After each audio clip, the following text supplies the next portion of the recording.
Les vraies voix Sud Radio, 17h-19h, Frédéric Brindel. C'est l'heure du grand débat sur Sud Radio avec nos vraies voix. Philippe Bilger, Olivier D'Artigol, Philippe Bourriaki. Vous savez qu'au moment de choisir les thèmes des débats, on se pose des questions. Mais je suis franchement assez fier parce que vous êtes déjà très nombreux à réagir sur le compte Twitter de Sud Radio sur la question qui arrive, le grand débat. Les vraies voix Sud Radio, le grand débat du jour. Son constat est sans appel, la médecine est en crise et il y a urgence à lui redonner du souffle. L'éducation donc qui est également concernée par cette grève. La SNCF nous indique que ces propositions sont toujours sur la table. Au tribunal, les magistrats dénoncent un manque de moyens. On a de plus en plus de missions, il y a plus de trains à faire, il y a plus de charges de travail, nos amplitudes horaires elles augmentent et pour autant derrière les salaires n'augmentent pas. On le vit vraiment mal parce que en fait ce choix il n'est pas le vôtre, il est simplement le constat qu'il n'y a plus rien qui va et que ça craque de partout. C'est horrible. On est tous à bout et on se pose tous des questions sur notre avenir en disant qu'est-ce qu'on va faire? Est-ce qu'on va arriver à tenir encore pendant 5, 10, 15, 20 ans comme ça?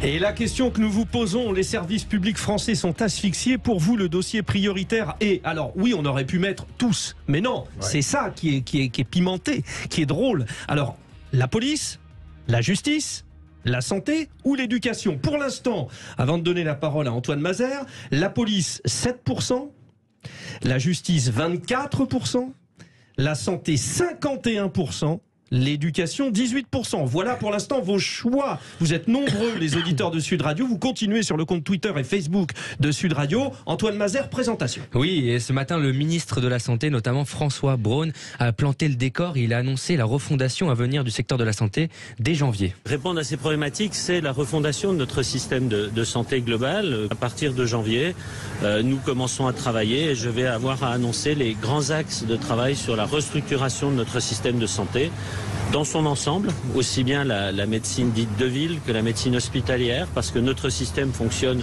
sur ses deux jambes et doit continuer à fonctionner sur ses deux jambes. Nous allons donc démarrer cette refondation là le mois prochain. Donc dès le mois prochain, donc ça c'est pour la santé. Pour l'éducation, le ministre Pap Ndiaye en a bien conscience, il faut revoir les rémunérations des enseignants. Il faut bien reconnaître que les rémunérations que les enseignants perçoivent, particulièrement en début et en milieu de carrière, ne sont pas des rémunérations attractives. C'est tout à fait évident, notamment dans un contexte de marché de l'emploi tendu. Voilà, ça c'est pour l'éducation. Le secrétaire général, lui, pour la police du syndicat Alliance Police, Fabien Vénémelric, n'avait pas mâché ses mots il y a 3 mois pour décrire les problèmes de la police aujourd'hui. Pour lui, le problème de la police reste la justice. Les voyous sont impunis et se permettent tout et n'importe quoi.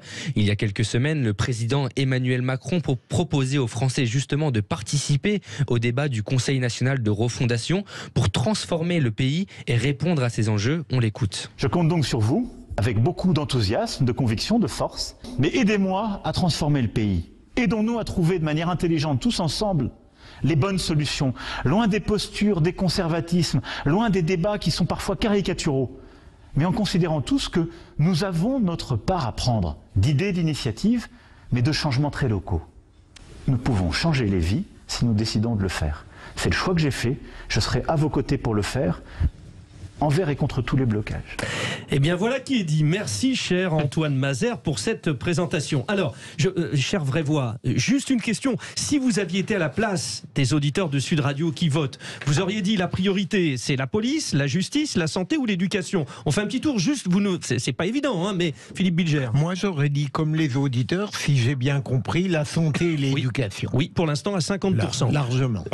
Pareil pour Philippe Bourriaki et Olivier D'Artigol. Je ne félicite pas la personne qui a imaginé cette question tordue. Oui, et je la revendique. Je vous regarde et droit c'est dans les drôle. yeux. Je vous regarde droit dans les yeux. Et ben je le prends comme un compliment. Cet esprit tordu le redresser, parce que je ne choisirai jamais entre police, justice, santé et éducation.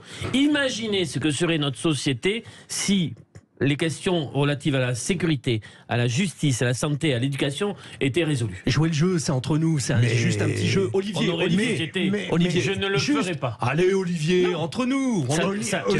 C'est bientôt le réveillon du 1er de l'an, on va faire la fête ensemble. Ça m'est impossible. Mais Olivier, il a l'art de contester les règles, même celles du coup. C'est ça. Non, Bon, Philippe Bilger. Mais sérieusement, constat, effectivement, il n'y a rien qui fonctionne. Je rejoins Olivier dans l'idéal, mais il est évident que s'il faut choisir parmi ces 4 dysfonctionnements considérables, j'irais d'abord vers la santé. C'est tout de même là où les préjudices humains sont les plus conséquents et les plus dramatiques. Et l'éducation, je pourrais aller vers elle, mais ça impose une œuvre de longue haleine. Même si nous avions un grand ministre, il ne pourrait pas tout faire en quelques mois. Quand le président Macron parle du Conseil national de la refondation, est-ce que ça veut dire, tiens, il faut tout remettre à plat sur ces 4 thèmes, Philippe Bouriaki, ou pas? Je peux. Oui, allez-y, Philippe Bilger.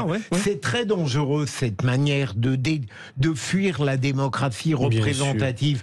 Tout ça, c'est du vent, de mon point de vue. C'est quand on ne sait pas comment régler les problèmes, on crée un machin et on espère le comble du cynisme, c'est de demander aux citoyens, vous allez réformer avec moi. Alors ça, c'est Philippe Bouriaki. On pourrait se dire, en tout cas, c'est super, c'est la démocratie participative, on va entendre le peuple, on va les écouter directement, pas d'intermédiaire sur la représentation. Moi, je crois qu'il se moque de nous, Monsieur le Président de la République, avec tout le respect que je vous dois. Vous avez invité tous les partis à venir y participer. Tous ceux dits de gauche et écologistes, en tout cas, vous ont claqué la porte. Le premier parti écologiste de France, c'est aujourd'hui l'écologie au centre, puisque Europe Écologie Les Verts, pardon, c'était une petite boutade. Ah oui, c'était voulu, c'était pas une fourchage de langage. Ils sont aujourd'hui un satellite de la France Insoumise. Donc nous avons répondu présent et on n'a jamais reçu d'invitation. Alors je comprends qu'ils font des économies, mais un mail nous suffirait. En tout cas, j'ai rencontré votre ministre de tutelle au salon et au congrès des maires. Donc je lui ai à nouveau fait cette proposition que nous étions prêts à apporter notre pierre à l'édifice. Visiblement, notre pierre n'est peut-être pas assez calcaire pour vous. On le regrette, mais si vous faites de l'entre-soi avec des gens bien pensants qui pensent tout comme vous n'allez pas aller loin, c'est bien dommage. En tout cas, ça partait d'une bonne idée initialement. Bonne démarche pour vous. Bonne démarche. Olivier d'Artigol, à la question que vous n'avez pas voulu répondre, à laquelle vous n'avez pas voulu répondre, et je l'entends bien. Vous y revenez, je sens que vous y revenez. Non, mais je vais pas vous torturer. Moi, je vais vous le dire. Moi, j'ai appuyé sur santé. Voilà, parce que moi, je me suis amusé. Vous avez raison. Voilà, j'ai fait ça comme ça. Mais bon, derrière tout cela, et c'est là que je vous attends, Olivier. Mais c'est qui souffre le plus, c'est-à-dire les policiers, les magistrats, les infirmiers, les profs. Enfin, j'ai l'impression que tout le monde souffre. Hein, ça. Oui, ils souffrent et ils doivent souffrir d'autant plus. Je fais écho à la parole de Philippe Bilger concernant ce Conseil national dit de la refondation, comme sur le Haut Commissariat au plan, ou sur ce qu'on nous sort en termes parfois d'expertise citoyenne, pour ouvrir des colloques, pour les refermer sitôt après tout ça. Il y a beaucoup de communication, mais c'est le non-respect de la démocratie parlementaire, qui quand même est un élément central, le non-respect de la démocratie sociale. On voit où en est le paritarisme aujourd'hui avec ce qui se passe concernant l'assurance chômage. Et donc il y a quelque chose qui relève d'un artifice pour essayer de camoufler une crise démocratique de haut niveau. Et je pense que de quoi le macronisme est-il le nom ? On ne pourra pas dire après ces années-là qu'il a été le nom d'une démocratie qui a été, j'ai envie de dire, réparée, loin s'en faut. Alors, lorsqu'il sera le temps de faire le bilan des 2 quinquennats d'Emmanuel Macron, Philippe Bilger, on pourra dire, bon, il a été mal servi par la guerre en Ukraine, par l'épidémie, etc. Mais finalement, ces situations extrêmes n'étaient-elles pas l'occasion de tout rebattre, de rebattre les cartes et de reprendre tout à zéro? Ce qu'il avait annoncé d'ailleurs. Voilà. Mais est-ce qu'il n'essaye pas de le faire à sa manière, mais simplement elle est entravée par comment dire cela en étant élégant comme Philippe, il se préfère à la démocratie. Je crois que c'est le grand problème d'Emmanuel Macron. Il sait trop qu'il est brillant. Là, je persiste, même si j'avais François face à moi. Mais il se préfère, quoi. On sent que il y en a d'autres qui ont une sorte de narcissisme, mais chez lui, il est tout de même presque une règle d'action, et ça me paraît assez dramatique. Ce qui est assez particulier, alors je sais pas, moi je vous donne mon point de vue et j'aimerais que vous réagissiez à cela. Beaucoup dans les grèves, notamment dans les mouvements sociaux, disent on veut des augmentations. Mais à chaque fois quand on arrive à un constat, on se dit mais c'est pas tant ça le problème, mais c'est surtout une question de réorganisation. La réorganisation, ça demande un architecte, c'est ça Philippe Bourriac. Évidemment, mais faut-il encore que l'architecte soit issu du cru? Lorsque vous avez, et je ne veux pas me fâcher avec des gens qui ont fait des grandes études, et tant mieux pour eux, mais des technocrates qui n'ont pas compris que la réalité du terrain était tout autre chose et qui font des plans parce qu'il faut qu'ils laissent une marque, leur empreinte, un passage, une loi, une réforme à leur nom pour flatter leur ego. Derrière, c'est les gens du quotidien qui mettent en application des choses qui sont des fois inapplicables. Je referai juste une petite parenthèse. Rappelez-vous la Convention citoyenne sur le climat où on a pris 150 personnes tirées au hasard qui ont fait des propositions, et certaines qui étaient très intelligentes. On a refermé le bouquin, comme l'a dit très bien Olivier, et puis on est passé à autre chose et on n'a rien retenu de tout ça. Donc si on fait un CNR, et le nom est lourd à porter quand même, le Conseil national de la refondation. Ouais, parce que dans le Conseil national de la résistance, si on fait un CNR pour après en faire une pomme de terre oubliée dans un coin, à nouveau vous allez faire de la déception, à nouveau vous allez faire de la crispation. Et est-ce que tout cela, vous avez parlé des deux quinquennats avant le premier septennat unique d'Emmanuel Macron, qui est en train de se profiler, cette histoire, comme ça se racontait de plus en plus, et donc on nous prépare. Bon, mais j'aimerais répondre, Olivier d'Artigol, sur la question de l'organisation. Juste une petite parenthèse, Olivier, parce que quand Philippe dit on n'a pas des gens du cru, mais François Braun, Olivier Véran, ce sont des gens issus du monde médical quand même. Oui, mais tout le monde sait bien que les manettes sont à Bercy. Mais par rapport à votre première question, on parle souvent de rémunération. Sur certains métiers, il faut en parler. Il y a 20 ans, un enseignant commençait à 2,3 SMIC. Aujourd'hui, il commence à 1,2 SMIC. Donc il y a une question de rémunération de métiers dits essentiels. Bon. Mais il y a surtout un problème, oui, d'architecture, pour reprendre votre terme. Regardez à l'hôpital. Pendant la crise sanitaire, premier confinement, quand l'hôpital est vraiment confronté à une situation ô combien inédite, le personnel soignant et paramédical a pris le pouvoir sur les gestionnaires. Et si l'hôpital a tenu, c'est parce que les soignants savaient comment faire. Et il le disait d'ailleurs, ça a été un moment extraordinaire, on a manqué de rien, on a pu s'organiser, on n'avait pas des tableurs Excel, on n'avait pas l'ARS sur le dos qui nous donnait des ordres et contre-ordres, etc. Donc je suis certain que pour un certain nombre de questions, de problèmes, les personnes qui connaissent leur métier, leur environnement professionnel, sont des spécialistes de leur métier. Il faudrait davantage s'appuyer sur leur expertise et leur expérience. Ce n'est pas toujours le cas. À la justice, c'est le même schéma, Philippe Bilger ? Oui, mais je dirais, la justice, il y a en même temps, comment dire, je ne serais pas pessimiste au même niveau pour toutes ces institutions. Je continue à penser que la justice, si on ne cultivait pas une sorte de propos doloriste en permanence, elle marche mieux qu'on le dit généralement.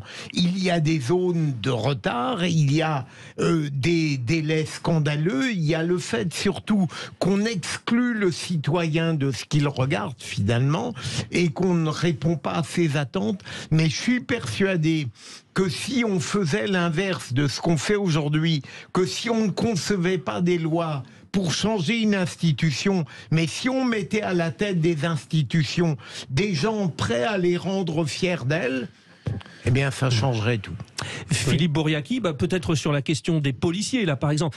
Les policiers, ça se rapproche peut-être un peu plus du personnel de santé, hein, dans la problématique. Ouais. Ils sont dans le même état. vraiment, je veux pas essayer de comparer ou opposer les uns et les autres. Ils sont sous un étau de pression permanente, de faites votre boulot, mais attention aux choses et aux représailles politique derrière, parce que le parapluie est toujours tiré, et donc c'est eux qui seront envoyés en première ligne, et lorsque ça dérape, lorsque ça tourne mal et qui n'ont pas les moyens en plus d'eux, et ben c'est eux qui se retrouvent dans des situations très inconfortables. Donc une pression physique, une pression psychologique, il y a des drames réels, il y a alors je vous parle même pas du nombre de séparations et de divorces dans la police nationale et la gendarmerie, sérieusement les chiffres font peur. Il y a beaucoup de suicides par an aussi, de policiers, beaucoup de policiers qui se retrouvent en arrêt maladie parce qu'ils se sont fait agresser en dehors de leurs heures de travail, des soignants qui se retrouvent à être moins pour plus de gens avec des pathologies de plus en plus compliquées, et on l'a vu pendant la pandémie, ils ont fait, mais sérieusement, on aurait dû donner la Légion d'honneur à tout le personnel soignant pendant cette pandémie, au lieu de le donner à des gens parce que c'est des copains d'eux. Enfin, c'est un autre débat. Merci à vous trois, les vraies voix, et merci à vous, les auditeurs de Sud Radio. Vous avez été nombreux. Alors finalement, 52% pensent que la priorité c'est la santé, 24% la justice, 18% l'éducation, 7% la police. Tout est important, on l'a bien compris, mais c'était un petit jeu auquel n'a pas voulu jouer Olivier d'Artigol. Pourtant, c'est un joueur, je le sais. Allez, à tout de suite, on revient, les vraies voix.